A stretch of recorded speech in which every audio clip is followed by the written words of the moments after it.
জানো, ছোটবেলায় আমরা খুব তাড়াতাড়ি বড় হতে চাইতাম, কিন্তু বড় হওয়ার পর বুঝলাম বড় হওয়া আসলে যতটা সুন্দর ভেবেছিলাম ততটা সহজ নয়।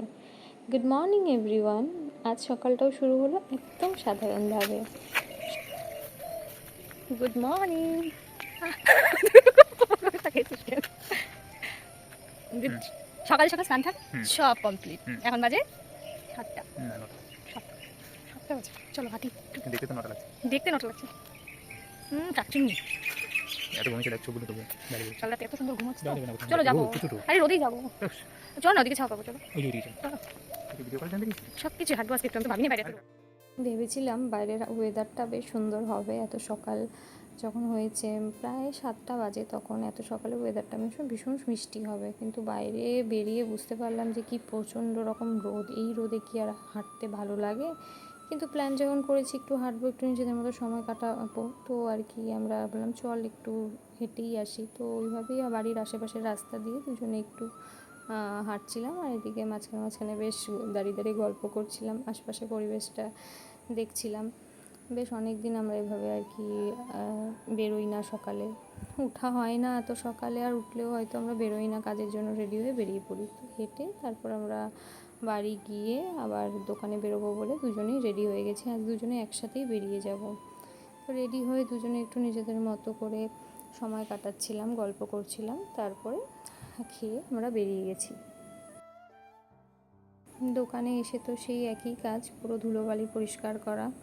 আগের দিন রাত্রেই আমি মুছে পরিষ্কার করে সব গেছি, কিন্তু কিছুদিন ধরে আমার মেশিনটা এত ডিস্টার্ব দিচ্ছিলো, এর জন্য আমার প্রচুর কাগজ নষ্ট হচ্ছিলো। আর ওই মেশিন ঠিক করতে করতে বারবার আর কি এদিক ওদিক করতে গিয়ে প্রচুর নোংরাও জমে গেছিলো, ময়লাও হয়ে গেছিলো, তাই আর কি সকালে ভালো করে সব সরিয়ে মুছে পরিষ্কার করে নিচ্ছিলাম। এই ঝাড়ুটা দিতে দিতে আজ একটা কথা ভীষণ মনে পড়ছে, যদিও ভীষণ মজার। একটা জায়গায় কোথাও পড়েছিলাম যে তুমি যতই পড়াশুনো করো না কেন, যতই তুমি আইপিএস অফিসার হও আর যাই হও না কেন, আলটিমেটলি তোমাকে খুন্তি ধরতেই হবে আর ঝাড়ু ধরতেই হবে। আমার ব্যাপারটা অনেকটা ওরকমই লাগছে। এটা হয়তো মানে বলতে গেলে মেয়েদেরকে করতেই হয়, এটা ভীষণ বেসিক একটা জিনিস।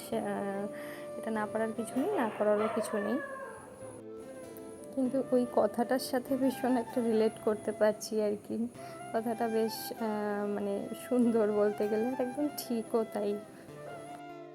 তো এদিকে কাজ টাজ করে কাস্টমার হ্যান্ডলিং করে প্রায় 3:30 পৌনে 4টা বাজে। তো এখন প্রায় বাড়ি যাওয়ার সময় হয়ে গেছে, দুজনে একসাথে বাড়ি গিয়ে লাঞ্চ করে আবার আমরা দুজনে একসাথে দোকানে চলে এসেছি। ওই দিন আমরা সারাটা দিন একসাথেই ছিলাম, অন্যদিন আমি আমার বাড়িতেই যাই লাঞ্চ করতে, কিন্তু ওই দিন আমি আরও দুজনেই শ্বশুর বাড়িতেই গেছিলাম।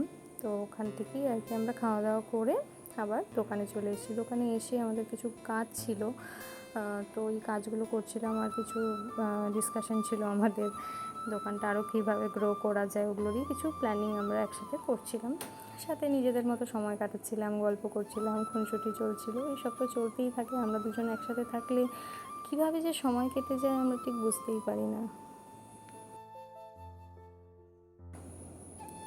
ওই অনেকটা একে অপরের পেছনে লাগতে লাগতেই মনে হয় সময় কেটে যায়, বন্ধুর সাথে যেরকম সম্পর্ক হয়।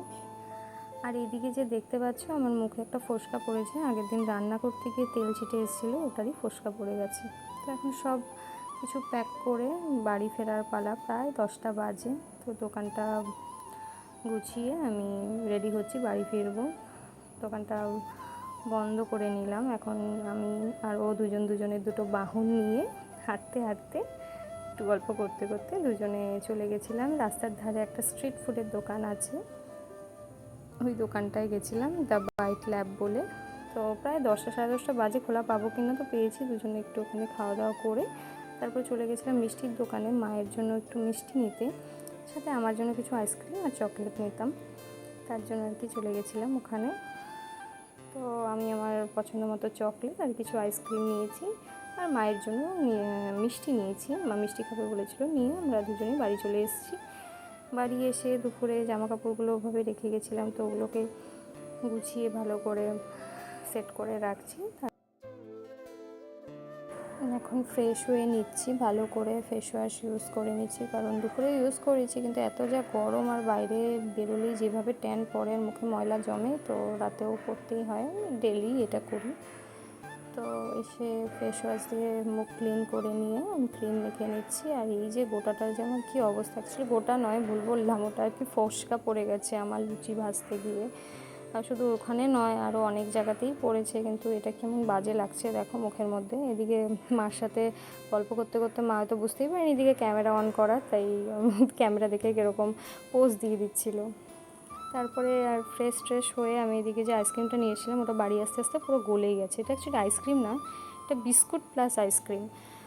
তো বেশ টেস্ট খেতে, আর আমার তর্স হয়েছিল না, তো আমার খিদেও পেয়েছিল, ওই জন্য আমি এসেই এটাকে আগে ফ্রেশ হয়ে খেয়ে নিচ্ছিলাম, পুরো গলে গেছিলো আর কি। তো চলো আজকের মতো টাটা, আবার দেখা হবে একটা সুন্দর ব্লগে।